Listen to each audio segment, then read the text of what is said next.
ঘুমানোর অভিনয় করা বড্ড কঠিন। চোখ পিটপিট করলে ঠিক বুঝে যাবে। তার উপর শ্বাস প্রশ্বাস এমনভাবে ফেলতে হবে যেন সত্যিকারের ঘুমোচ্ছি।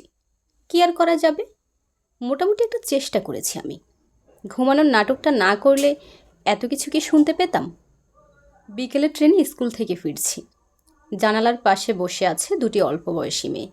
বয়স আর কত হবে, 16-17। আমি বসেছি ওদের ঠিক মুখোমুখি। সবচেয়ে লম্বা যে সিটটা হয়, ওই যে 7-8 জন একসাথে যে সিটটায় বসে, একদম কোণের সিটটাই আমি। ট্রেন ফাঁকা।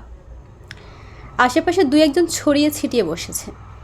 আমি বসার আগে থেকে এই দুটি মেয়ে নিজেদের মধ্যে কথা বলছিল।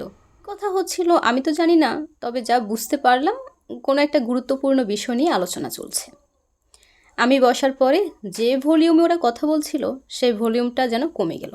বুঝতে পেরে আমি বসেই চোখটা বুজিয়ে নিয়ে মাথাটা কাঁধের উপর হেলিয়ে ঘুমানোর ভান করে পড়ে রইলাম। দুটি মেয়ের মধ্যে একজন বলে উঠল, আমার মা আমাকে এখন বিয়ে দিবে না। আমাকে বলেছে উচ্চ মাধ্যমিক পরীক্ষা দিয়ে পাশ করলে তারপরে বিয়ে। অন্য মেয়েটি তখন বলল, আমার মা বলেছে আবার কলেজ পাশ করলে বিয়ে। আমার বাবাও সেটাই বলেছে। ওই শোন না, আমার পড়াশোনা করতে একটু ভাল লাগে না। পড়ে কি করব? আমি কি চাকরি করব? তুই ভাব, রিয়ার বিয়ে হয়ে গেল। এই সোনালি, জানিস রিয়ার বাচ্চা হবে। বিয়ের 1 বছরের মধ্যে বাচ্চা হয়ে যাওয়াই ভালো। তাড়াতাড়ি বড় হয়ে যাবে, রিয়া ঝাড়া হাত পা হয়ে যাবে। আমার এখনো বিয়ে হয়নি। কবে বাচ্চা হবে, কবে বড় করব? আমার মাকে আমার সবচেয়ে রাগ লাগে। আমার মা তো মাধ্যমিক পরীক্ষা দেয়নি, তার আগেই বাবা বিয়ে করে নিয়েছিল।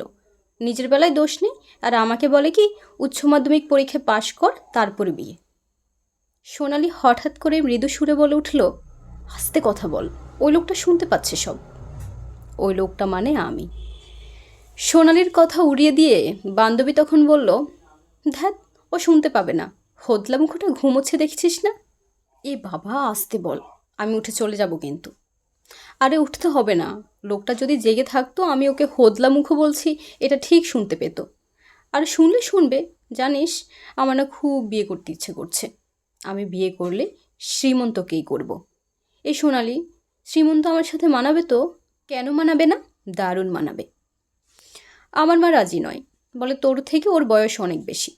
সেদিন মায়ের সাথে ঝগড়ার তালে বলেই দিয়েছি, আজ শ্রীমন্তকে নিয়ে বাজে কথা বলছো তো, ওই শ্রীমন্তকে জামাই বলে মানতে হবে একদিন। ও আমাকে বিয়ে করতে আসবে, তুমি শাশুড়ি হয়ে ওকে বরণ করবে। আমার মা আমাকে বলেছে, বিয়ে পাগলি হয়ে গেছো তাই না? আচ্ছা তুই বল, বিয়ে না দিলে বিয়ে পাগলি তো হবই, তাই না? সোনালি বিরক্ত হয়ে আস্তে করে বলে উঠল, তুই এবার চুপ কর বাপু, ওই লোকটা সব শুনছে। চোখ দুটো পিটপিট করছে দেখ। পরে এসব বলিস। বিয়ে পাগলি কোথাকার, উঠে পড়। গেটের সামনে গিয়ে দাঁড়াই, পরের স্টেশনে নামতে হবে আমাদের। আমি আর কি করি, একটু আড়মোড়া ভেঙে এমন ভান করলাম যেন ঘুম থেকে উঠেছি। ততক্ষণে ওরা গেটের সামনে গিয়ে দাঁড়িয়েছে। মনে মনে ভাবছি, সব ঠিক ছিল। তুই বিয়ে পাগলি হয়েছিস ঠিক আছে, ভালো কথা। তাই বলে তুই আমাকে হোদলা মুখো বলবি? কি জানি বাবা, হোদলা মানে আমি নিজেও জানি না।